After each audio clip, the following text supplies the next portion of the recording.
മിസ്കീൻ. മിസ്കീൻ വല്ലാഹി അന്ത മിസ്കീൻ യാ അഖീ. മിസ്കീൻ എന്ന് പറഞ്ഞാൽ അതിന്റെ അർത്ഥം എന്താ?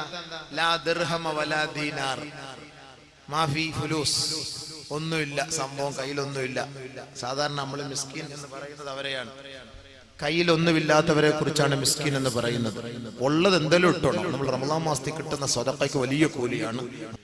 ആദം ബഹുമാനപ്പെട്ട അലി റളിയല്ലാഹു തആല പറയുന്നു, മിസ്കീൻ ഇബ്നു ആദം, ആദമിന്റെ മോനെ നീ മിസ്കീനാണ്, നീ മിസ്കീനാണ്. 50 കോടിയുടെ ഉടമസ്ഥനെ നോക്കിയിട്ട് അലി റളിയല്ലാഹു തആല പറയാ, നീ മിസ്കീനാണെന്ന്. എന്തേ കാരണം? തൂലിമുൽ ബഖാ വതഖ്തുലുഹു ശരിഖാ വതൻദിനുൽ അറഖാ. ആദമിന്റെ മകനെ നോക്കിയിട്ട് ബഹുമാനപ്പെട്ട അലിയാർ തങ്ങൾ പറയുകയാണ്, ആദമിന്റെ മോനെ നീ മിസ്കീനാണ്, നീ ഒന്നുമില്ലാത്തവനാണ്, നിനക്കൊന്നും ചെയ്യാൻ കഴിയാത്തവനാണ്. കാരണം എന്തെന്നറിയുവോ? മിസ്കീൻ ഇബ്നു ആദം തൂലിമുൽ ബഖാ, മൂട്ട നിന്നെ വേദനിപ്പിക്കുന്നു. വതഖ്തുലുഹു ശരിഖാ, സൂര്യൻ നിന്നെ കൊന്നുകളയുന്നു.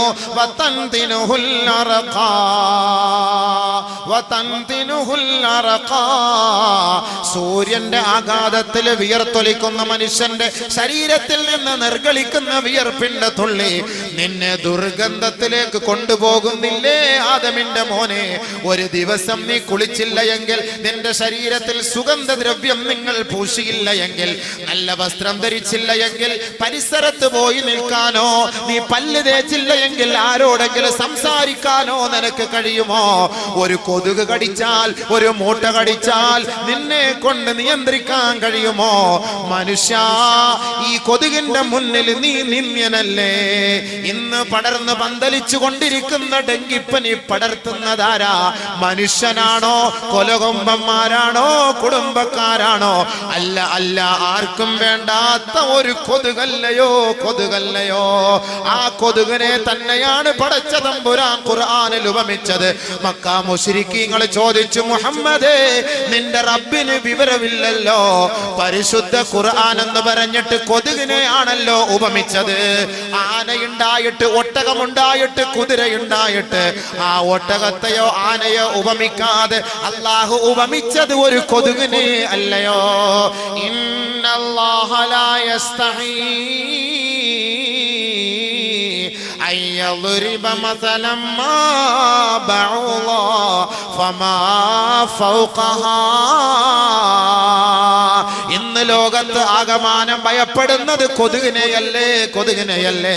50 ലക്ഷത്തിന്റെ വീട് കെട്ടിപ്പൊക്കിയിട്ട് ഇന്റീരിയൽ വർക്കെല്ലാം ലക്ഷക്കണക്കിന് രൂപ കൊടുത്ത് ചെലവ് ചെയ്തിട്ട് കേവലം 80 രൂപയുടെ 100 രൂപയുടെ കൊതുകു വല വാങ്ങി അവന്റെ കട്ടിലിൽ പൊതിയുന്നില്ലേ മനുഷ്യൻ? 50 ലക്ഷത്തിന് 60 ലക്ഷത്തിന്റെ വീട് വെക്കും. എന്നിട്ട് എന്താ ചെയ്യുക? അവസാനം കൊതുകുവല എത്ര റുപ്യ? 100 റുപ്യ അല്ലെങ്കിൽ 80 റുപ്യ, 100 റുപ്യ 80 റുപ്യ കൊതുകുവല. ആ കൊതുകുവല കൊണ്ടുവന്ന് കട്ടിലിന് ചുറ്റും ഇങ്ങനെ ഇരിക്കും. ഇതിന് ഉറങ്ങാൻ വേണ്ടി, സ്വസ്ഥമായിട്ട് ഇറങ്ങാൻ വേണ്ടി. 80 റുപ്യ 50 ലക്ഷത്തിന്റെ ഉടമസ്ഥൻ പോലും കൊതുകിനെ പേടിക്കുന്നു. ഇല്ലെങ്കിൽ മറ്റേ സുനാപ്പി കൊണ്ടുവച്ച് ഫിറ്റ് ചെയ്യുന്നു. എന്താ അതിന്റെ പേര്? ഗുഡ് നൈറ്റോ, ഗുഡ് മോർണിംഗോ, ഗുഡ് ഈവനിങ്ങോ കൊണ്ട് ഫിറ്റ് ചെയ്യുന്നു. കൊതുവല്ല ചാവുന്നത്, നമ്മളാ ചാവുന്നത്.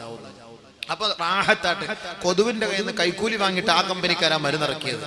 അതുകൊണ്ട് റാഹത്താട്ട് അതുകൊണ്ട് കുത്തുമ്പോൾ നമ്മൾ നല്ല മയങ്ങി കിടന്നു കൊടുക്കും. സ്വസ്ഥമായി അത് വന്നിരുന്ന് കുടിച്ച് രക്തം എടുത്തുകൊണ്ട് അതങ്ങ് പൊയ്ക്കോളും. മറ്റേ ഉണർന്നു കിടന്നാൽ ഒരൊറ്റ അടി അടിക്കൂലേ? അപ്പൊ അതുകൊണ്ട് നമ്മളാണ് മയങ്ങിപ്പോണത്, കൊതുക് മയങ്ങൂല. അത് വിവരമില്ല ആളുകൾക്ക്, മനസ്സിലാകാത്തതുകൊണ്ടാ. കൊതുവിനെ കുറിച്ച് നബി തങ്ങൾ പോലും പറഞ്ഞു, ഇന്നൽ ബഊളത തഹ്യാ മാ ജാഅത്. ഹബീബ റസൂലുള്ളാഹി തങ്ങൾ പറഞ്ഞു, കൊതുക് അത് വിശക്കുന്ന സമയത്താണ് അത് ജീവിക്കുന്നത്. അത് വയറ് നിറഞ്ഞു പോയാൽ അത് ചത്തുപോകും. അതുകൊണ്ട് വിശപ്പ് സഹിക്കുമ്പോ ആ കൊതുക് ജീവിക്കുന്നു. ശരിയല്ലേ? നമ്മുടെ ശരീരത്തെ കാര്യത്തിൽ കൊത്തിയിട്ട് നല്ല കുത്തി നല്ല വലിച്ചെടുത്ത് സെറിഞ്ച് വെച്ച് വലിച്ച് വയറ് നിറച്ചു കഴിഞ്ഞാൽ കൈ അനക്കാനൊന്നും അനങ്ങൂല. സാധനം ഒരൊറ്റ അടി അടിക്കുമ്പോ രക്തം ഇങ്ങനെ ഒലിക്കും. അതല്ലാത്തത് ഇങ്ങനെ ഒന്ന് പിടിച്ചു നോക്കിയാൽ കിട്ടൂല. ഒരൊറ്റ പാച്ചിലാണ് പായ, ഒരൊറ്റ പാച്ചിലാണ് പായ അല്ലേ? കാരണം എന്താ? അത് വിശന്ന് കിടക്കുന്ന കാലത്തോളം അതിന് ദീർഘായുസ് കിട്ടും. അതുകൊണ്ടാണ് നോമ്പും. ഡോക്ടർ പറയുന്നത് എന്താ? കൂടുതൽ തിന്നാല് ബീഫ് ബർവലും പത്തലും കൂടുതൽ തിന്നു കഴിഞ്ഞാൽ പെട്ടെന്ന് ഐസിയുവിൽ പോകേണ്ടി വരും. അത് ഒഴിവാക്കാവുന്നുണ്ടെങ്കിൽ കുറച്ച് ആളും കൂടെ റാഹത്തായിട്ട് ജീവിക്കാം. നല്ല പെട്ടെന്ന് കയറിയിട്ട് അകത്ത് പിടിക്കും എൻ്റെ ഈ കട്ട കൊളസ്ട്രോൾ എന്ന് പറഞ്ഞ സാധനം. അതിനുള്ള പട്ടിണി, നിരാഹാര ചികിത്സ, ആയുസ് വർദ്ധിക്കും. സൂമു തസിഹു നബിയുനാ റസൂലുള്ളാഹി. നോമ്പ് പിടിക്കും ആരോഗ്യവാനാകുവിൻ. അപ്പോ ഈ കൊതുക് എന്ന് പറയുന്നത് ലോകം മൊത്തം വ്യാപിപ്പിക്കുന്നു, പനി പടർത്തുന്നു അല്ലെ? ഈ കൊതുക് കേവലം ഒരു ചെറിയൊരു കൊതുകാണ്. ഇന്നിപ്പോ ഡെങ്കിപ്പനി എന്ന് പറഞ്ഞ സാധനം പടർത്തുന്നത് ആരാ? കൊതുക്. അപ്പൊ ഈ കൊതുകിനെ ശുദ്ധിയാക്കാൻ വേണ്ടി ഇസ്ലാം പഠിപ്പിക്കുന്നു, പരിസര ശുദ്ധിയാക്കാൻ ഇസ്ലാം പഠിപ്പിക്കുന്നു. പഞ്ചായത്ത് ഓഫീസോ മുനിസിപ്പാലിറ്റിയും കോർപ്പറേഷനും ഒന്നും അല്ല ഇപ്പൊ പഠിപ്പിച്ചത്. അവർക്ക് ഇപ്പൊ ഡെങ്കിപ്പനി വന്നത് കൊണ്ടാണല്ലോ എല്ലാവരും പരിസരങ്ങളൊക്കെ വൃത്തിയാക്കണം, ശുദ്ധിയാക്കണം, ഇല്ലെങ്കിൽ പെനാൽറ്റിയാണ്, നിങ്ങൾക്ക് പെറ്റിയാണ് എന്ന് പറഞ്ഞുകൊണ്ട് തുറന്നിരിക്കുന്ന പാത്രത്തിൽ വെള്ളം കെട്ടി നിർത്താൻ പാടില്ല. ഇളനീര് കഴിച്ചിട്ട് പൊണ്ടം കഴിച്ചിട്ട് അതിന്റെ തൊണ്ടിങ്ങനെ മലർത്തി വെക്കാൻ പാടില്ല. വെള്ളം നിറഞ്ഞു കഴിഞ്ഞാൽ അതിൽ വന്നിട്ട് കൊതുക് കയറും. അതുകൊണ്ട് അതെല്ലാം കമിഴ്ത്തി വിടണം, പ്ലാസ്റ്റിക് എല്ലാം മാറ്റിക്കളയണം, അവിടെ പരിസരമൊക്കെ വൃത്തിയാക്കണം. ഇതൊക്കെ പഞ്ചായത്തല്ല പഠിപ്പിച്ചത്, ലോകത്തിന്റെ മഹാനായ പുത്രൻ നബിയുനാ റസൂലുള്ളാഹി. ഹബീബായ റസൂലുള്ളാഹി സ്വല്ലല്ലാഹു അലൈഹി വസല്ലമ തങ്ങൾ പറയുകയാണ്, ഇന്നല്ലാഹ നളീഫുൻ യുഹിബ്ബുൻ നളാഫ ഫനളിഫു അഫ്നിയതകും. അല്ലാഹു വൃത്തിയുള്ളവനാണ്, അവൻ ശുദ്ധിയുള്ളവനാ, അവൻ വൃത്തിയെ ഇഷ്ടപ്പെടുന്നു, അവൻ ശുചിത്വത്തെ ഇഷ്ടപ്പെടുന്നു. ആദരവായ റസൂലുള്ളാഹി സ്വല്ലല്ലാഹു അലൈഹി വസല്ലമ തങ്ങൾ പറയുന്നു, ഫനളിഫു അഫ്നിയതകും. നിങ്ങളുടെ മുറ്റവും മിറ്റവും പരിസരവും വീടും പരിസരവും നിങ്ങൾ വൃത്തിയാക്കണേ. ആരാ പഠിപ്പിച്ചത്? നബിയുനാ റസൂലുള്ളാഹി. അല്ലാഹുവിന്റെ റസൂല് വീണ്ടും പറയുകയാണ്, ഇത്തഖുൽ ആനാൻ. രണ്ട് ശാപത്തിന്റെ സ്ഥലങ്ങളെ നിങ്ങൾ സൂക്ഷിക്കണേ. ഖാലൂ, സഹാബത്ത് ചോദിക്കുകയാണ്, വമല്ല ആനാനി യാ റസൂലല്ലാഹ്. ഏതാണ് ആ ശാപത്തിന്റെ സ്ഥലം നബിയേ, അറിയിച്ചു തരുമോ ഹബീബേ എന്ന് അല്ലാഹുവിന്റെ റസൂലിന്റെ സഹാബത്ത് ചോദിക്കുമ്പോ ഹബീബായ റസൂലുള്ളാഹി സ്വല്ലല്ലാഹു അലൈഹി വസല്ലമ തങ്ങൾ പറയുകയാണ്, അല്ലദീ യതഖല്ല ഫീ തരീഖിൻ നാസി ഔ ഫീ ളില്ലിഹിം. ജനങ്ങളെ സഞ്ചരിക്കുന്ന വഴിയോരങ്ങളിൽ മാലിന്യങ്ങൾ കൊണ്ട് തള്ളരുതേ. ജനങ്ങൾ സഞ്ചരിക്കുന്ന വഴിയോരങ്ങളിൽ കാഷ്ടിക്കല്ലേ, മൂത്രിക്കല്ലേ. ജനങ്ങൾ വിശ്രമിക്കുന്ന തണൽ മരത്തിന്റെ ചുവട്ടിലോ വെയിറ്റിംഗ് ഷെഡിലോ കോർപ്പറേഷന്റെ പരിസരത്തോ ബസ് സ്റ്റാൻഡിന്റെ പരിസരത്തോ ജനങ്ങൾ വിശ്രമിക്കുന്ന സ്ഥലങ്ങളിലോ കാഷ്ടിക്കരുത്, മൂത്രിക്കരുത്. നിങ്ങൾ അവിടെ മാലിന്യമുണ്ടാക്കരുത്. ഈ രണ്ട് സ്ഥലങ്ങൾ നിങ്ങളെ ശപിക്കുമെന്ന് ഹബീബുനാ റസൂലുള്ളാഹി സ്വല്ലല്ലാഹു അലൈഹി വസല്ലം. ഇത് ആര് പഠിപ്പിച്ച? കോർപ്പറേഷൻകാർ പഠിപ്പിച്ച മുനിസിപ്പാലിറ്റിക്കാർ പഠിപ്പിച്ചതാ? കോഴി അറുത്തിട്ട് കോഴിയുടെ അവശിഷ്ടങ്ങള് ഓട്ടോറിക്ഷയിൽ കൊണ്ട് റോഡിന്റെ സൈഡിൽ തള്ളിയിട്ട് പോകുന്നവരെ ബിസ്മി ഹലാൽ ചിക്കൻ, സലാമത്ത് ഹലാൽ ചിക്കൻ, മക്ക ഹലാൽ ചിക്കൻ, മദീന ഹലാൽ ചിക്കൻ എന്ന് പറഞ്ഞിട്ട് അവശിഷ്ടങ്ങൾ കൊണ്ടുപോയി തള്ളുന്നവരെ ഫഅലൈഹി ലഅനത്തുല്ലാഹ് വൽ മലായികതി വന്നാസി അജ്മഈൻ.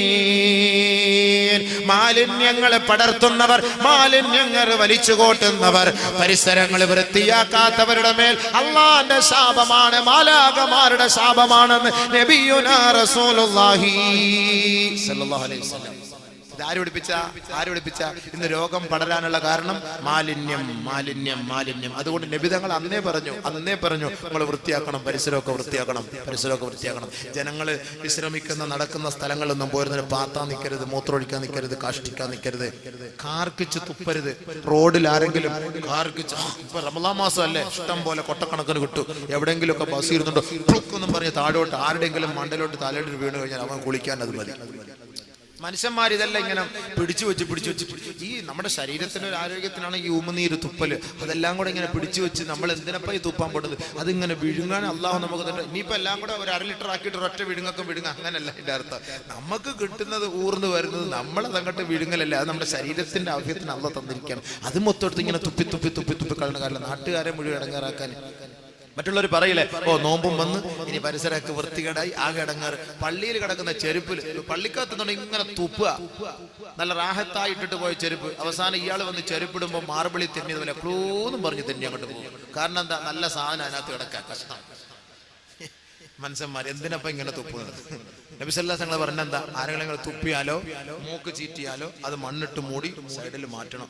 അതിലൂടെ ആളുകൾ നടന്നു പോയാൽ അതിലൂടെ ആ ആളുകൾക്ക് അവനടായത് ചെയ്തു വെച്ച് അള്ളാന്റെ ശാപം നമുക്ക് കിട്ടും. പഠിച്ചവൻ കാത്തിരക്ഷിക്കട്ടെ. സൂക്ഷിക്കണം. പരിശുദ്ധ പ്രവാചകൻ പഠിപ്പിച്ചേരിയ എത്ര നല്ല മഹത്തായ വഴി. അപ്പൊ ഞാൻ പറഞ്ഞു വന്ന അലി റളിയല്ലാഹു തആല അൻഹുവിന്റെ വാക്ക്. അപ്പൊ എങ്ങോട്ട് പോയാ അത് ശുചിത്വം, നമ്മുടെ വിഷയവുമായി ബന്ധപ്പെട്ട തന്നെ. ഈ രോഗത്തിന് പരിഹാരം എന്താണ്? വൃത്തിയാണ്. ഈ വൃത്തി എന്ന് പറയുമ്പോൾ പരിസരം മാത്രം വൃത്തിയാക്കിയാ പോരാ, ശാരീരികമായ വൃത്തി കൂടെ നമുക്ക് വേണേ. എല്ലാവരും ദാടി പഠിച്ച് വൃത്തിയാക്കി ശുദ്ധിയാക്കും. കക്ഷത്തിന്റെ മുടിയെടുക്കൂല, നുകം മുറിക്കൂല, അവന്റെ ഗുഹ്യഭാഗത്തെ മുടി അവൻ നീക്കം ചെയ്യൂല. അതിങ്ങനെ ഈ പറയുന്ന പോലെ പുതിയ ബസ് സ്റ്റാൻഡിൽ കാട് പിടിച്ച് കയറി കിടക്കുന്ന പോലെ ഒരുമാതിരി ഇങ്ങനെ കാട് പിടിച്ചടക്കുക. അത് മനുഷ്യന്മാർ ശ്രദ്ധിക്കാത്ത എന്തേ? 40 ദിവസത്തിനുള്ളിൽ അത് വൃത്തിയാക്കാത്തവന്റെ നിസ്കാരത്തിന് കമാലിയത്തുണ്ടാവൂല, പൂർത്തീകരണം ഉണ്ടാവൂല. 40 days, 40 ദിവസമാണ് ടൈം അള്ളാഹുവിന്റെ റസൂൽ തന്നിരിക്കുന്നത്. അപ്പൊ ആ 40 ദിവസത്തിനുള്ളിൽ ഇതാകുമ്പോ ബാത്റൂമിൽ കൊണ്ടുവച്ചിരിക്കുക, ഒരു കണ്ണാടിയും വെച്ചിട്ടുണ്ട്, 2-3 ബ്ലേഡും വെച്ചിട്ടുണ്ട്. ഇങ്ങനെ തോണ്ടി ഇരിക്കലല്ലേ അത് പ്രശ്നമില്ല. തോണ്ടുമ്പോ ഇവിടെ ഉണ്ട് ഒരു കൊട്ട, ഇവിടെ ഉണ്ട് ഇങ്ങനെ. അത് ആരും എന്തേ തോണ്ടാത്ത? ആ കൈ ഇങ്ങോട്ടൊന്നുകൊണ്ട് വെച്ചൂടെ? അതെന്തേ ഇതായിട്ട് ഇങ്ങനെ പോലെ നഖം വെട്ടൂല, അതിനകത്ത് അഴുക്കിരിക്കുന്നു. ഇതൊക്കെ ഞങ്ങൾ കുത്തിക്കളയാൻ പറഞ്ഞിട്ടുണ്ട്. അതൊക്കെ നിങ്ങൾ വെട്ടണം. ഇതൊക്കെ 10 ഫിത്രത്ത് ഇബ്രാഹിം നബി അലൈഹി സ്വലാത്തു വസ്സലാമിന്റെ ഫിത്രത്തിലുള്ളതാണ്. ഇനി അതൊക്കെ അങ്ങോട്ട് തന്നെ കൊണ്ട് പോകുന്നില്ല, സമയമില്ല, എല്ലാം കൂടെ ഇടയ്ക്കിടയ്ക്ക് ഇങ്ങനെ കയറി വരികയാണ്. അപ്പൊ അതുകൊണ്ട് നമ്മുടെ ഗുഹ്യഭാഗത്തെ രോമങ്ങൾ നമ്മൾ നീക്കം ചെയ്യണം. 40 ദിവസത്തിനുള്ളിൽ അതെല്ലാം നീക്കം ചെയ്ത് ക്ലിയർ ആക്കിയെങ്കിൽ മാത്രമേ ആ നമസ്കാരത്തിന്റെ പൂർത്തീകരണം ഉണ്ടാവുള്ളൂ. അതൊക്കെ ശാരീരിക ശുദ്ധിയാണ്. പല്ല് തേക്കുന്ന സംസ്കാരം ആരാണ് പഠിപ്പിച്ചത്? ഹബീബായ റസൂലുള്ളാഹി സ്വല്ലല്ലാഹു അലൈഹി വസല്ലമ തങ്ങൾ പറയുകയാണ്, ഇദാ ഖുംത ബില്ലൈലി ഫസ്തക്, രാത്രി നീ ഉറക്കിൽ നിന്ന് എഴുന്നേറ്റാൽ പല്ല് തേക്കണേ എന്ന് പഠിപ്പിച്ച സംസ്കാരം നബിയുനാ റസൂലുള്ളാഹി സ്വല്ലല്ലാഹു അലൈഹി വസല്ലമ തങ്ങളുടെ സംസ്കാരമാണ്. അള്ളാന്റെ റസൂലിന്റെ സംസ്കാരമാണ് പല്ല് തേക്കാൻ പഠിപ്പിച്ച സംസ്കാരം. പല്ല് തേക്കാതെ ഗൾഫിലൊക്കെ ഉണ്ട്, പല്ല് തേക്കൂല. അൽക്കെന്ന് പറഞ്ഞ സാധനം ചുയിങ്കം വാരിട്ടിട്ട് ഇങ്ങനെ രാവിലെ ഓഫീസിൽ പോകുന്ന പല്ല് തേക്കാൻ വലിയ മടിയാണ്. ഇങ്ങനെ അത് തെറ്റാ. ആളുകളുടെ മുന്നിൽ വെച്ചിട്ട് പല്ലുകുത്തുക, ഹോട്ടലിലൊക്കെ പോയി തിന്നിട്ട് ബില്ലും വെച്ചാണ് എന്താ വിഷയം, ഇയാളെ കുത്തിക്കൊണ്ടിരിക്കുക. വൃത്തികെട്ട മനുഷ്യന്മാർ ബസ്സിൽ കയറുമ്പോ കുത്തിക്കൊണ്ടിരിക്കുക. ഇതെന്താ ഇത്? വൃത്തികേടാണ് നിങ്ങൾ കാണിക്കുന്നത്. ആളുകളുടെ മുന്നിലല്ല, അതിനൊക്കെ ഒരു സമയമുണ്ട്. ആ സമയത്ത് പല്ല് കുത്തിക്കളണം, അഴുക്കുകൾ കുത്തിക്കളണം. അതിനെ ഞങ്ങൾ പറഞ്ഞു, പല്ലുകളുടെ ഇടയിലുള്ള അഴുക്കുകൾ നിങ്ങൾ കുത്തിക്കളഞ്ഞ് ശുദ്ധിയാക്കണേ നബിയുനാ റസൂലുള്ളാഹി. പക്ഷെ അത് നാട്ടുകാരുടെ മുന്നിൽ കൊണ്ട് കുത്തലല്ല വേണ്ടത്. ചില ആളുടെ ഹോട്ടലിൽ കയറിയിട്ട് ഭക്ഷണം കഴിച്ചിട്ട് കൈയടുക, നാട്ടുകാരിരുന്ന് ഭക്ഷണം കഴിക്കുന്നില്ലേ മനുഷ്യ, നിനക്ക് ഊരവില്ലേ, നീ കഴിച്ചിട്ട് സംസ്കാരമില്ലേ? സംസ്കാരം പഠിപ്പിക്കുന്ന മതം ഇസ്ലാം. ബാക്കിയുള്ളവരൊക്കെ ഭക്ഷണം കഴിക്കുമ്പോ നീ തൊള്ള തുറന്നിട്ട് എന്ന് വെച്ച് കഴിഞ്ഞാൽ അവർക്ക് ഭക്ഷണം കഴിക്കാൻ പറ്റൂല. നമ്മളത് ശ്രദ്ധിക്കണം, സൂക്ഷിക്കണം. ചില ഹോട്ടലിൽ എഴുതി വെച്ചിട്ടുണ്ട്, ശബ്ദം വിട്ടുകൊണ്ട് നിങ്ങളുടെ തൊള്ളയിൽ കൈയിട്ട് വായു കഴുകരുത്, നിങ്ങൾ കാർക്കിച്ച് തുപ്പരുത് എന്ന് എഴുതി വെച്ചിട്ടുണ്ട് വാഷ് ബേസിനടുത്ത്. അതേപോലെ ചില പള്ളികളുടെ ഹൗദിൽ വന്നിട്ട് ഇങ്ങനെ എന്നിട്ട് അതിനകത്ത് കൈയിട്ട് കഴുകുക. ഒന്നെടുക്കുന്നിടത്ത് അവിടെ എഴുതി വെച്ചിട്ടുണ്ട്, തൊള്ളയിൽ വായിൽ കൈയിട്ടിട്ട് ഹൗദിൽ കൈയിട്ട് കഴുകാൻ പാടില്ല. ബഹുമാനമുള്ള സഹോദരൻ, ഇതൊക്കെ നമ്മൾ ശ്രദ്ധിക്കണേ. ഇതൊക്കെ ഇസ്ലാം പഠിപ്പിച്ചു തരുന്ന ശുദ്ധിയാണ്, സംസ്കാരമാണ്. ഇത് നമ്മൾ മനസ്സിലാക്കണം. പല്ല് തേക്കാൻ നബിയുനാ റസൂൽ നമ്മൾ പഠിപ്പിച്ചു. ആയിഷ സിദ്ദീഖ റളിയല്ലാഹു തആല അൻഹ പറയുന്നു, അല്ലാഹുവിന്റെ റസൂൽ എപ്പോൾ രാത്രി എഴുന്നേറ്റാലും മിസ്വാക്ക് ചെയ്യുമായിരുന്നു. ആയിഷ റളിയല്ലാഹു തആല അൻഹ. ഇന്നല്ലാഹ യുഹിബ്ബുൽ മുതതഹിരീൻ, ശുദ്ധിയുള്ളവരെ, വൃത്തിയുള്ളവരെ അല്ലാഹു ഇഷ്ടപ്പെടുന്നു. ഇത് പരിശുദ്ധ ഖുർആൻ പറയുമ്പോ ദിനേന 5 പ്രാവശ്യം ശാരീരികമായ ശുദ്ധി വരുത്താൻ പരിശുദ്ധ ഇസ്ലാം പഠിപ്പിക്കുന്നത് പോലെ തന്നെയാണ്. രാത്രി ശാരീരികമായി ബന്ധപ്പെട്ട് കഴിഞ്ഞാൽ നിങ്ങൾ കുളിക്കാതെ കിടക്കല്ലേ. ഹബീബായ റസൂലുള്ളാഹി സ്വല്ലല്ലാഹു അലൈഹി വസല്ലമ തങ്ങൾ പറയുന്നു, ലാ തദ്ഖുലുൽ മലായിക ബൈതൻ ഫീഹാ ജുനുബുൻ വലാ കൽബുൻ. ആദരവായ റസൂലുള്ളാഹി സ്വല്ലല്ലാഹു അലൈഹി വസല്ലമ തങ്ങൾ പറയുന്നു, ഒരു വീട്ടിൽ അല്ലാഹുവിന്റെ റഹ്മത്തിന്റെ മലക്കുകൾ പ്രവേശിക്കുകയില്ല. ആ വീട്ടിൽ വലിയ ശുദ്ധിക്കാരനും കുരയ്ക്കുന്ന കടിക്കുന്ന നായയും ഉള്ള കാലത്തോളം ആ വീട്ടിൽ റഹ്മത്തിന്റെ മലക്കുകൾ പ്രവേശിക്കൂല എന്ന് ഹബീബുനാ റസൂലുള്ളാഹി. മനസ്സിലായോ? രാത്രി പരിപാടി കഴിഞ്ഞിട്ട് കുളിച്ചിട്ട് കിടക്കണം, അല്ലെങ്കിൽ ഒതുവെങ്കിലും എടുത്തിട്ട് കിടക്കണം. അതാണ്. അല്ലെങ്കിൽ ആ വീട്ടിൽ എന്തുണ്ടാവൂല? മലക്ക്, റഹ്മത്തിന്റെ മലക്ക് വരൂല. പട്ടി നായയെ വളർത്തുന്ന വീട്ടിലും ആ നായ കുരയ്ക്കുന്ന നായ്, ആ നായുള്ള വീട്ടിലും ആരും വരൂല. മലക്കുകൾ ഇറങ്ങൂല. രക്ഷപ്പെട്ട്. മലക്കുൽ മൗത്ത് അസ്രായേൽ വരൂലല്ലോ, ഒരു പട്ടിയെ വളർത്തിയേക്കാം. മലക്കുൽ മൗത്ത് അസ്രായേൽ എന്തായാലും വരൂല. ഇങ്ങനെ ഒരു മസല കിട്ടിയത് വലിയ ഹൈറായി. അത് മോൻ കളി വേറെ, അത് ആള് കളി വേറെ, അത് വേറെ സാധനം. നീ പട്ടിയല്ല പന്നിയായിരുന്നാലും നീ ഏത് ഭാഗത്തിരുന്നാലും എന്നെ പിടിച്ച് അപ്പോഴെ കൊണ്ടാണുള്ള കഴിവ് അത് അള്ളാഹ് വേറെ കൊടുത്തിട്ടുണ്ട്. ആ പണി അവിടെ നടക്കൂല. അതുകൊണ്ട് നമ്മളിത് ശ്രദ്ധിക്കരുത്. ഇപ്പൊ നമുക്ക് എത്ര ശുദ്ധി ഇസ്ലാം പഠിപ്പിച്ചു തരും ആലോചിച്ച് നോക്കി. അപ്പൊ മനുഷ്യൻ ആരാണ്? അശക്തനാണ്. ഒരു കൊതുവ് കടിക്കുമ്പോ, ഒരു മൂട്ട കടിക്കുമ്പോ അതിനെ നിയന്ത്രിക്കാൻ മനുഷ്യനെ കൊണ്ട് കഴിയില്ല. അപ്പൊ അവനാരാ?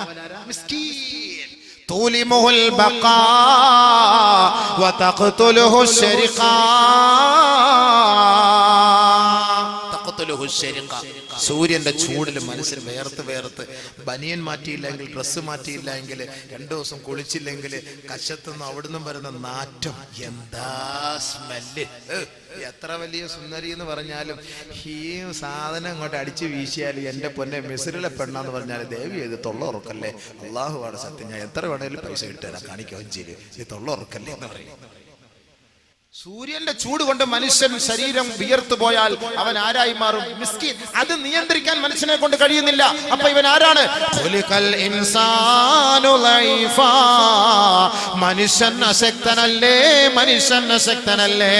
അതുകൊണ്ട് തന്നെയാണ് പടച്ച തമ്പുരാൻ ഈ പരീക്ഷണങ്ങളെ നൽകിയിട്ട് അല്ലാഹു റബ്ബുൽ ഇസ്സത്ത് ആഗ്രഹിക്കുന്നത് മനുഷ്യന് ഈ ലോകത്ത് ഒരു ചുക്കും ചെയ്യാൻ കഴിയില്ല. ഒന്നും ചെയ്യാൻ കഴിയില്ല മനുഷ്യൻ. അതാണ് 2ാമത്തെ പാഠം. പെട്ടെന്ന് പോട്ടെ. മൂന്നാമത്തെ പാഠം ഈ മുസീബത്തുകളും മാറാവ്യാധികളും പ്രയാസങ്ങളും പ്രശ്നങ്ങളും വരുമ്പോ മനുഷ്യ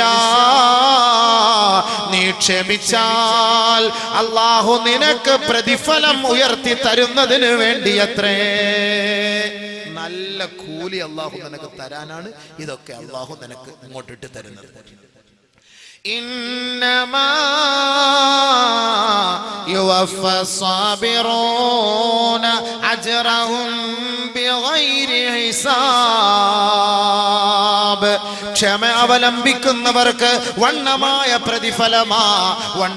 പ്രതിഫലമാണ്, എണ്ണമറ്റ പ്രതിഫലമാണ്. വസ്സബറു സവാബുഹു അൽ ജന്ന. ക്ഷമയുടെ ഫലം സ്വർഗമാണ്. റമളാൻ ഷഹ്റു സബർ, ക്ഷമയുടെ മാസമാണ്. ആ റമളാനിന്റെ മാസത്തിൽ ആരൊരാൾ ക്ഷമിക്കുന്നുവോ അല്ലാഹു അവർക്ക് നൽകുന്ന ഫലം സ്വർഗമാണ്. പരിശുദ്ധ ഖുർആനിൽ അല്ലാഹു സബർ ചെയ്തവർക്ക്, ക്ഷമിച്ചവർക്ക്, ക്ഷമ അവലംബിച്ചവർക്ക് പടച്ച തമ്പുരാൻ ഖുർആനിലൂടെ നമ്മെ അറിയിക്കുന്ന ഓരോ ആരാമങ്ങൾ ഏതൊക്കെയാണ്? വജസാഹും ബിമാ സബറൂ ജന്നതൻ വഹരീറാ മുത്തഖീന ഫീഹാ അലൽ അറായിക് ലാ യറൗന ഫീഹാ ശംസൻ വലാ സംഹരീറാ. ആരൊരാള് ബുദ്ധിമുട്ടും പ്രയാസങ്ങളും വരുമ്പോ, മാരകമായ രോഗങ്ങൾ വരുമ്പോ, മാനഹാനി വരുമ്പോ, ശാരീരികമായി ക്ഷീണിതനാകുമ്പോ, മാനസികമായി നഷ്ടം അനുഭവപ്പെടുമ്പോ, സാമ്പത്തികമായി തകർന്നു പോകുമ്പോ, സർവവും റബ്ബിലേക്ക് സമർപ്പിച്ചുകൊണ്ട് ക്ഷമിച്ചാൽ ജസാഹും ബിമാ സബറു ജന്നതൻ വഹരീറാ, സ്വർഗ്ഗവും അതിലെ പട്ടുടയാടകളും അല്ലാഹു അവർക്ക് നൽകുമെന്ന് ഖുർആൻ. മുത്തഖീന ഫീഹാ അലൽ അറായിക്, ആട്ടുകട്ടിലുകളിലും ഊഞ്ഞാലിലും അവരവിടെ ഇരുന്നു കൊണ്ട് വിശ്രമിക്കുമത്രേ. ലാ യറൗന ഫീഹാ ശംസൻ വലാ സംഹരീറാ, അവിടെ ഭയങ്കരമായ ചൂടോ കൊടും തണുപ്പോ ഉണ്ടാവുകയില്ല. മാന്യമായ മിതമായ നിലയിലുള്ള കാലാവസ്ഥയിലൂടെ അവർ സ്വർഗത്തിന്റെ അനുഭൂതികൾ ആസ്വദിച്ചുകൊണ്ട് കഴിയുമെന്ന് ഖുർആൻ പറയുമ്പോ ആർക്കാണത്? ക്ഷമ അവലംബിക്കുന്നവർക്ക് മാത്രമാണ്. നിങ്ങൾക്ക് ഏർപ്പെടുന്ന മാനഹാനിക്കും മാനനഷ്ടത്തിനും കുടുംബ പ്രശ്നത്തിനും മാരകമായ രോഗങ്ങൾക്കും പരിഹാരമാണ് ക്ഷമയാണ്, ക്ഷമയാണ്. ആ ക്ഷമയിലൂടെ അല്ലാഹു നിങ്ങൾക്ക് നൽകുന്നത് ഉന്നതമായ കൂലിയാ. ഹബീബുനാ റസൂലുള്ളാഹി സ്വല്ലല്ലാഹു അലൈഹി വസല്ലമ തങ്ങൾ പറഞ്ഞതായി അബൂ ഹുറൈറ റളിയല്ലാഹു അൻഹു റിപ്പോർട്ട് ചെയ്യുന്ന ഹദീസിൽ കാണാം, മാ യുസീബുൽ മുസ്ലിമ മിൻ നസബിൻ വലാ വസബിൻ വലാ ഹമ്മിൻ വലാ ഗമ്മിൻ വലാ അദാ ഹത്താ ശൗകതി യുശാഖുഹാ ഇല്ലാ കഫറല്ലാഹു ബിഹാ ഖതായാ കമാ ഖാല റസൂലുള്ളാഹി സല്ലല്ലാഹു അലൈഹി വസല്ലം. അല്ലാഹുവിന്റെ റസൂൽ നമുക്ക് പഠിപ്പിച്ചു തരികയാണ്, ഈ ഭൂമിയിലുള്ള ഒരു മനുഷ്യന്, ഒരു മുസ്ലിമായ സഹോദരനോ ഒരു സഹോദരിക്കോ ഒരു ബുദ്ധിമുട്ടോ ഒരു പ്രയാസമോ ഒരു വിഷമമോ ഒരു ദുഃഖമോ ഒരു രോദനമോ കടമോ രോഗമോ, മറ്റൊരു റിവായത്തിൽ വലാ സഖമിൻ വലാ അലമിൻ, മാരകമായ രോഗങ്ങളോ വിട്ടുമാറാത്ത വേദനയോ ഏതെങ്കിലും ഒരു സത്യവിശ്വാസിക്കോ സത്യവിശ്വാസിനിക്കോ നേരിട്ടാൽ എത്രത്തോളം എന്ന് വെച്ചാൽ ഹത്ത ശൗകതി യുശാഖുഹാ, അവൻ റോഡിലൂടെ നടക്കുമ്പോ, അവൻ പാടത്തിലൂടെ നടക്കുമ്പോ, അവന്റെ പുരയിടത്തിലൂടെ അവന്റെ സ്ഥലത്തുകൂടി അവൻ നടക്കുമ്പോ അവന്റെ കാലിൽ ഒരു ചെറിയ മുള്ള് തറച്ചാൽ പോലും ഇല്ലാ കഫറല്ലാഹു ബിഹാ ഖതായാ, അതുകൊണ്ട് ആ വേദന കൊണ്ട് അല്ലാഹു അവന്റെ പാപം മാപ്പാക്കി കൊടുക്കുമെന്ന് നബിയുനാ റസൂലുള്ളാഹി.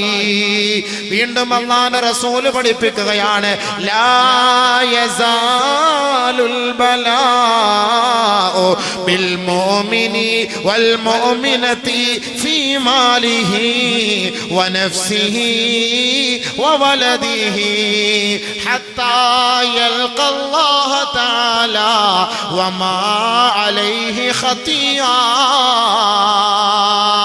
ദുഃഖം അനുഭവിക്കുന്ന ചെറുപ്പക്കാരാ, പ്രവാസ ജീവിതം അനുഭവിക്കുന്ന പ്രവാസികളെ, നിങ്ങൾ ഏർപ്പെടുന്ന കഷ്ടമുണ്ടല്ലോ, നിങ്ങൾ അനുഭവിക്കുന്ന ദുഃഖമുണ്ടല്ലോ, നിങ്ങൾ അനുഭവിക്കുന്ന പ്രയാസമുണ്ടല്ലോ, ഒരു വീട് വെക്കാൻ വേണ്ടി വർഷങ്ങളായി മരുഭൂമിയുടെ മടിത്തട്ടിൽ കിടന്ന് ചോര നീരാക്കി കഷ്ടപ്പെടുന്ന ചെറുപ്പക്കാരനുണ്ടല്ലോ, തന്റെ ഉമ്മയെ കാണാൻ കൊതിക്കുന്ന പ്രവാസിയുണ്ടല്ലോ, തന്റെ പൊന്നുമോളെ കാണാൻ കൊതിക്കുന്ന പ്രവാസിയുണ്ടല്ലോ, ഒരു ടിക്കറ്റ് എടുക്കാൻ പോലും ഗതിയില്ലാതെ മരുഭൂമിയുടെ മടിത്തട്ടിലൂടെ എരിപൊരി കൊള്ളുന്ന വെയിലിൽ കഷ്ടപ്പെടുമ്പോ അവന്റെ ഓരോ ശ്വാസവും നിശ്വാസവും അല്ലാ എന്റെ കടമൊന്ന് വീട്ടിത്തരേണമേ പടച്ചവനെ, എനിക്കൊരു വീട് നൽകണേ അല്ലാ, എന്റെ മകളെ കല്യാണ പ്രായമെത്തി അവളെ വിവാഹം കഴിക്കാനുള്ള സൗകര്യം നൽകണേ പടച്ചവനെ.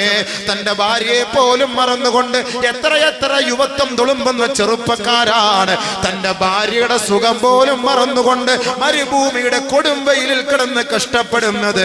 ആ ചെറുപ്പക്കാരനെ നോക്കിക്കൊണ്ടാണ് അല്ലാഹുവിന്റെ റസൂല് പറഞ്ഞത്, ദുഃഖിക്കരുതേ, പ്രയാസപ്പെടരുതേ. ശാരീരികമായി, മാനസികമായി, സാമ്പത്തികമായി ഏതെങ്കിലും ഒരു മുസ്ലിം സഹോദരനോ സഹോദരിക്കോ വല്ല ന്യൂനതകളോ വിഷമങ്ങളോ തട്ടിയാൽ അള്ളാന്റെ ദർബാറിലേക്ക് അവരെത്തുമ്പോ വമാ അലൈഹി ഖതിയ, അവർക്കൊരു പാപവും ഉണ്ടാകാതെ നേരെ സ്വർഗത്തിലേക്കാണ് മലക്കുകൾ അവരെ ആനയിച്ചു കൊണ്ടുപോവുക.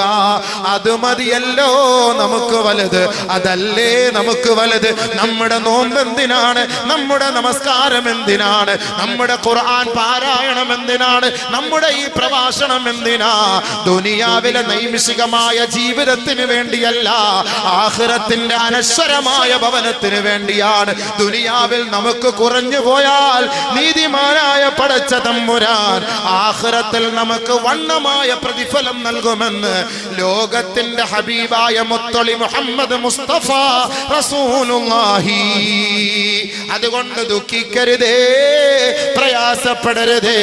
ഈ ദുഃഖവും ഈ പ്രയാസവും ഈ മാരകമായ രോഗങ്ങളും അല്ലാഹു നൽകുന്നത് സ്വർഗത്തിന്റെ പദവികൾ അധികരിപ്പിക്കാനാ. അതുകൊണ്ട് ആരും പറയരുത്, ഉസ്താദേ വർഷങ്ങളായി കിടക്കുന്നത് മരിക്കുന്നുമില്ല, എന്താ ഇത് വല്ലാത്ത രോഗം ഉസ്താദേ. ഓരോ വീട്ടിൽ പോകുമ്പോ ഓരോ ചങ്ങാതിമാർ പറയും, സൂലാതെ കിടക്കുന്നവർ പറയും, എന്താണ് വല്ലാത്ത ബുദ്ധിമുട്ട് ഉസ്താദേ, മരിച്ചു കിട്ടിയാൽ മതി, മരിച്ചു കിട്ടിയാൽ മതി, ഈ രോഗം കൊണ്ട് സഹിക്കാൻ വേദന, വല്ലാത്ത വേദന. എന്ത് വേദനപ്പാ നിനക്ക്? ഈ വേദനയുടെ പേരിൽ നിനക്ക് അല്ലാഹ് കൂലി എഴുതല്ലേ, കൂലി എഴുതല്ലേ? ഹബീബായ റസൂലുള്ളാഹി സ്വല്ലല്ലാഹു അലൈഹി വസല്ലമ തങ്ങൾ പറയുന്നു, ലാ യതമന്നയന്ന അഹദുകും അൽ മൗത ലിഗുർരിൻ അസാബ്. ഒരു ബുദ്ധിമുട്ടോ പ്രയാസങ്ങളോ രോഗമോ മനോദുഃഖമോ കടമോ പ്രയാസമോ ദാരിദ്ര്യമോ വിഷമമോ ഉണ്ടായാൽ അതിന്റെ പേരിൽ നീ മരണത്തെ ആഗ്രഹിക്കരുതേ. നബിയിന റസൂലുള്ളാഹി. ചില ആളുകളുടെ ധാരണ എങ്ങനെയാണല്ലോ, ചില ആളുകൾ എന്താ, മരിച്ചാൽ മതി, മരിച്ചാൽ മതിയായിരുന്നു, മരിച്ചാൽ മതിയായിരുന്നു. അങ്ങനെ ഒരു ബുദ്ധിമുട്ടും പ്രയാസങ്ങളും വരുമ്പോ മരണത്തെ ആഗ്രഹിക്കാൻ പാടില്ല എന്ന് നബിയുന റസൂലുള്ളാഹി.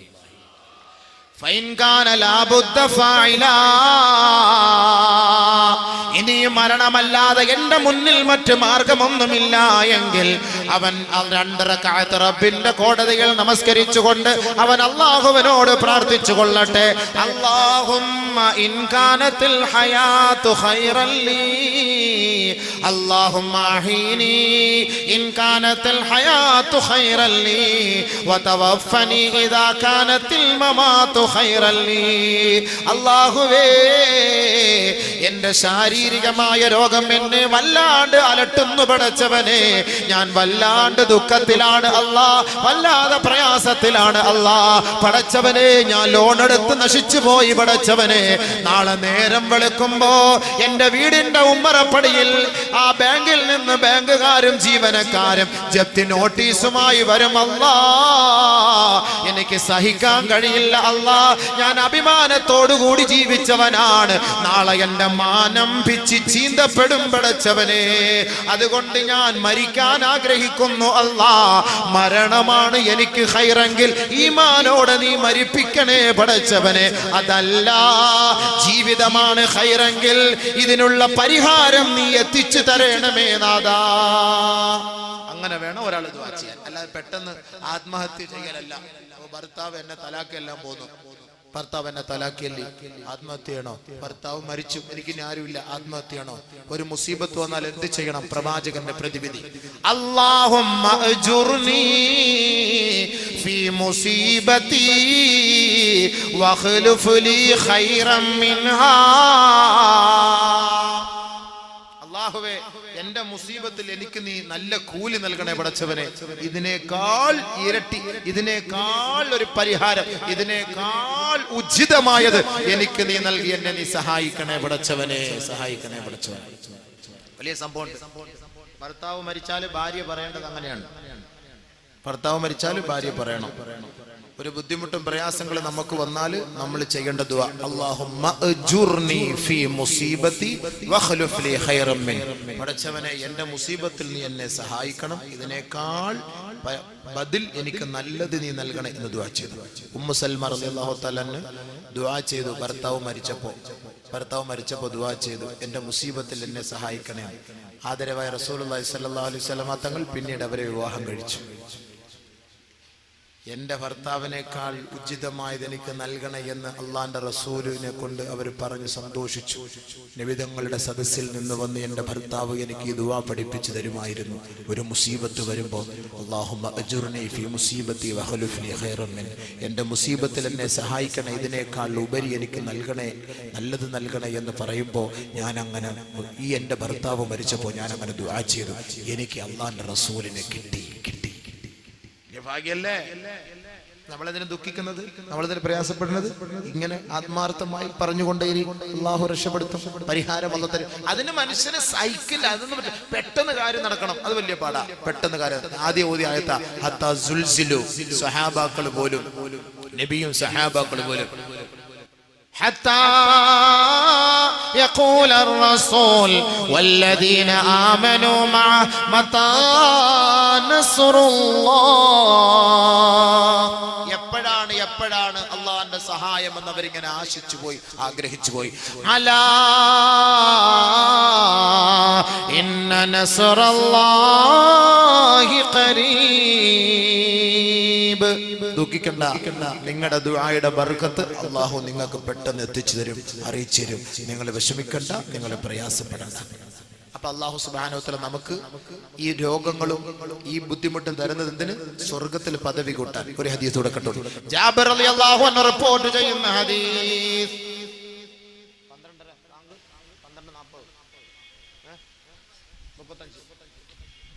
12:35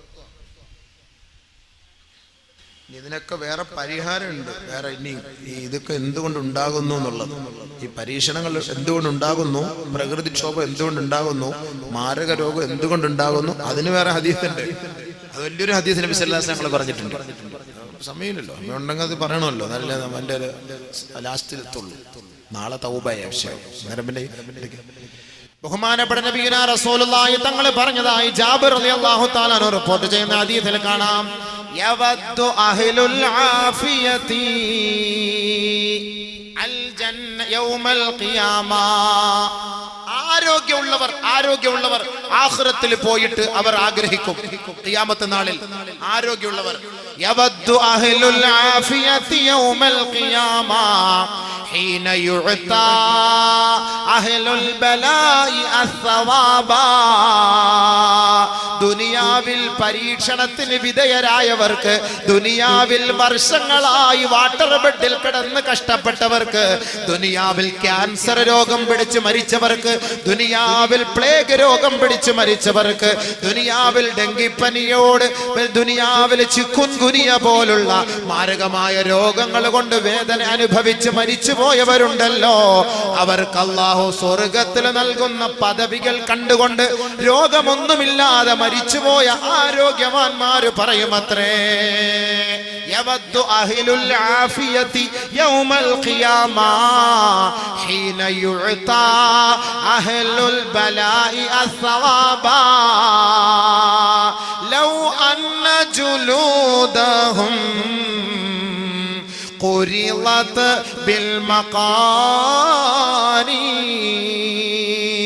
ആരോഗ്യമുള്ളവർ ഒരു രോഗമില്ലാതെ മരിച്ചുപോയി സ്വർഗത്തിലെത്തിയാൽ, രോഗികളായി മാരക രോഗം പിടിപെട്ട് മരിച്ചുപോയവർക്ക് സ്വർഗത്തിൽ അല്ലാഹു കൊടുക്കുന്ന പദവികൾ കാണുമ്പോ അസൂയ പൂണ്ടുകൊണ്ട് ഈ ആരോഗ്യവാന്മാര് പറയുമത്രേ, അവരാഗ്രഹിക്കുമത്രേ, അല്ലാ ദുനിയാവിൽ വെച്ച് കത്രിക കൊണ്ട് ഞങ്ങളുടെ ശരീരത്തെ നീ മുറിക്കാമായിരുന്നില്ലേ, ഞങ്ങളുടെ ശരീരത്തെ നീ കീറി മുറിച്ച് ആ വേദന അനുഭവിച്ചിരുന്നു തന്നിരുന്നുവെങ്കിൽ ഞങ്ങൾ ഈ സ്വർഗത്തിന്റെ ഉന്നതമായ പദവികളിൽ ഞങ്ങൾ എത്തിപ്പെടുമായിരുന്നല്ലോ. ദുനിയാവിൽ ഞങ്ങൾക്ക് നീ ആരോഗ്യം തന്നതിന്റെ പേരിലല്ലേ ഈ സ്വർഗത്തിന്റെ ഉത്തുംഗ സോപാനത്തിൽ പ്രവേശിക്കാൻ ഞങ്ങൾക്ക് അനുവാദം കിട്ടാത്തത്? ദുനിയാവിൽ കഷ്ടപ്പെട്ട് പീഡനം അനുഭവിച്ചവർക്ക് സ്വർഗത്തിൽ ഉന്നതമായ പദവികൾ നീ നൽകുമ്പോ ഞങ്ങൾ ആഗ്രഹിച്ചു പോകുന്നു, അല്ലാ ആ ഒരു സ്ഥാനം ഞങ്ങൾക്ക് നൽകണേ എന്ന് ഞങ്ങൾ ആഗ്രഹിച്ചു പോകുന്നു അല്ലാ. മനസ്സിലായോ? ദുനിയാവിൽ ആരോഗ്യം കിട്ടിയവരെ അവിടെ ചെന്നിട്ട് ആഗ്രഹിക്കും. ഈ ബലാ പിടിച്ചവർക്ക്, ദുനിയാവിൽ ബലാ പിടിച്ചവർക്ക്, പിടിപെട്ടവർക്ക്, രോഗം, കടം, പ്രയാസം, മനോദുഃഖം, ഇതിലിങ്ങനെ കഷ്ടപ്പെട്ട് മരിച്ചുപോയവർക്ക് സ്വർഗത്തിലുള്ള കൊടുക്കുന്ന ഉന്നതമായ പദവി കാണുമ്പോൾ ഈ ആരോഗ്യവാന്മാര് മനസ്സിലാക്കും, അല്ലാ ഞങ്ങളുടെ ദുനിയാവിൽ ഞങ്ങളുടെ ശരീരത്തെ ഒരു കത്രിക കൊണ്ട് മുറിച്ച് മാറ്റിക്കൂടായിരുന്നു പടച്ചവനെ. അങ്ങനെയെങ്കിലും വേദന അനുഭവിച്ചിട്ട് ഈ സ്വർഗത്തിൽ ഇത്രയും ഒരു ത്യാഗം, ഇത്രയും ഉന്നതമായ പദവി അലങ്കരിക്കാമായിരുന്നല്ലോ എന്ന് ആഗ്രഹിക്കും നബിയുനാ റസൂലുള്ളാഹി. അപ്പൊ നമുക്ക് വിഷമമുണ്ട്. അപ്പൊ നമുക്കുണ്ടാകുന്ന പ്രയാസങ്ങൾക്കും ബുദ്ധിമുട്ടുകൾക്കും നമുക്ക് വല്ല വിഷമമുണ്ടോ? വിഷമിക്കാൻ പാടില്ല എന്നതിന്റെ അർത്ഥം, അല്ലേ? വിഷമിക്കാൻ പാടില്ല എന്നതിന്റെ അർത്ഥം സഹിക്കുക, ക്ഷമിക്കുക. ആ ക്ഷമയുടെ ഫലം സ്വർഗമാണ്. അതുകൊണ്ട് രോഗം പിടിപെട്ടവര് മരിക്കാൻ നിൽക്കണ്ട, അത് മരിക്കണമെന്ന് ആഗ്രഹിക്കരുത്, ആത്മഹത്യ ചെയ്യാൻ നിൽക്കരുത്, വണ്ടിയുടെ മുന്നിൽ എടുത്ത് ചാടരുത്. ഇതെല്ലാം നമ്മളെ കൊണ്ടുപോയി എത്തിക്കുന്ന നരകത്തിലേക്കാണ്. الحمد لله رب العالمين. اللهم صل على سيدنا محمد وعلى آل سيدنا محمد وبارك وسلم عليه. اللهم أنزله المقعد المقرب عندك يوم القيامة. لا إله إلا الله العظيم الحليم، لا إله إلا الله رب العرش العظيم، لا إله إلا الله رب السماوات رب الأرض رب العرش الكريم، لا إله إلا أنت سبحانك إنا كنا من الظالمين. يا علي يا عظيم يا حكيم يا حليم. اللهم اعتق رقابنا ورقاب آبائنا وأمهاتنا وأقربائنا من الديون والمظالم والنار. اللهم اجعل هذا الشهر الشريف العظيم المبارك شاهدا لنا لا شاهدا علينا، واجعل حجة لنا لا حجة علينا يا رب العالمين. اللهم عافنا في أبداننا، اللهم عافنا في أبصارنا، اللهم عافنا في أسماعنا. لا إله إلا أنت يا ذا الجلال والإكرام. اللهم أرنا الحق حقا وارزقنا اتباعه، وارنا الباطل باطلا وارزقنا اجتنابه. اللهم ربنا شرفنا بالتقوى وجملنا بالعافيه وارزقنا الجنه يا رب العالمين. اللهم زينا بزينه الايمان وشرفنا بشرف القران واكرمنا بكرامات نبينا محمد صلى الله عليه وسلم. اللهم اغفر لجميع المسلمين الذين شهدوا لك بالوحدانيه ولنبيك بالرساله وماتوا على ذلك يا رب العالمين. اللهم اغفر لنا واغفر لهم وارحمنا وارحمهم واعف عنا واعف عنهم يا ذا الجلال والإكرام. اللهم ادفع عنا البلاء والوباء والغلاء والزنا والربا والزلازل والخسف والمسخ والقذف والمحن وسوء الفتن ما ظهر منها وما بطن عن بلدنا هذا خاصة وعن سائر بلاد المسلمين عامة إنك على كل شيء قدير. കരുണയുള്ള അല്ലാഹുവേ, ഈ ഒരുമിച്ച് കൂടൽ സ്വീകരിക്കണേ പടച്ചവനെ. അല്ലാഹുവേ, ഞങ്ങളുടെ ഈ തേട്ടത്തെ പാഴാക്കല്ലേ പടച്ചവനെ. അല്ലാഹുവേ, ഞങ്ങളെ നീ അനുഗ്രഹിക്കണേ പടച്ചവനെ. അല്ലാഹുവേ, ഈ പ്രഭാഷണത്തെ സ്വീകരിക്കണേ പടച്ചവനെ. അല്ലാഹുവേ, പറയുന്നവർക്കും കേൾക്കുന്നവർക്കും ഇഖ്ലാസ് നൽകണേ പടച്ചവനെ. അല്ലാഹുവേ, ഞങ്ങളുടെ അപാകതകളെ ന്യൂനതകളെ നീ പരിഹരിക്കണേ പടച്ചവനെ. അല്ലാഹുവേ, ദുനിയാവിലും ആഖിറത്തിലും ഞങ്ങളെ നിന്ദ്യരും നിസാരരുമാക്കല്ലേ പടച്ചവനെ. അല്ലാഹുവേ, ഞങ്ങൾക്ക് ഇസ്സത്തും ഇഫ്ഫത്തും നസീബാക്കണേ പടച്ചവനെ. യാ അല്ലാഹു, ഞങ്ങളുടെ രോഗങ്ങളെ നീ ശിഫയാക്കി താ പടച്ചവനെ. മാരകമായ ക്യാൻസർ പോലുള്ള രോഗം കൊണ്ട് കഷ്ടപ്പെടുന്നവരുണ്ട് പടച്ചവനെ. ഈ പരിശുദ്ധമായ റമളാനിന്റെ ബർക്കത്ത് കൊണ്ട് അല്ലാഹുവേ ശിഫയാക്കണേ അല്ലാ പടച്ചവനെ. ഈ പരിശുദ്ധമായ 10ന്റെ ബർക്കത്ത് കൊണ്ട് ശിഫയാക്കണേ അല്ലാ. ആയിരങ്ങൾ പങ്കെടുത്ത ആലിമീങ്ങളും സാദാത്തുക്കളും മഹത്തുക്കളും നിന്റെ ആരിഫീങ്ങളും പങ്കെടുത്ത ഈ സദസ്സിന്റെ ബർക്കത്ത് കൊണ്ട് എല്ലാവിധ രോഗത്തിനും പരിഹാരം നൽകണേ പടച്ചവനെ. മക്കളില്ലാത്തവർക്ക് മക്കളെ നൽകണേ അല്ലാഹുവേ.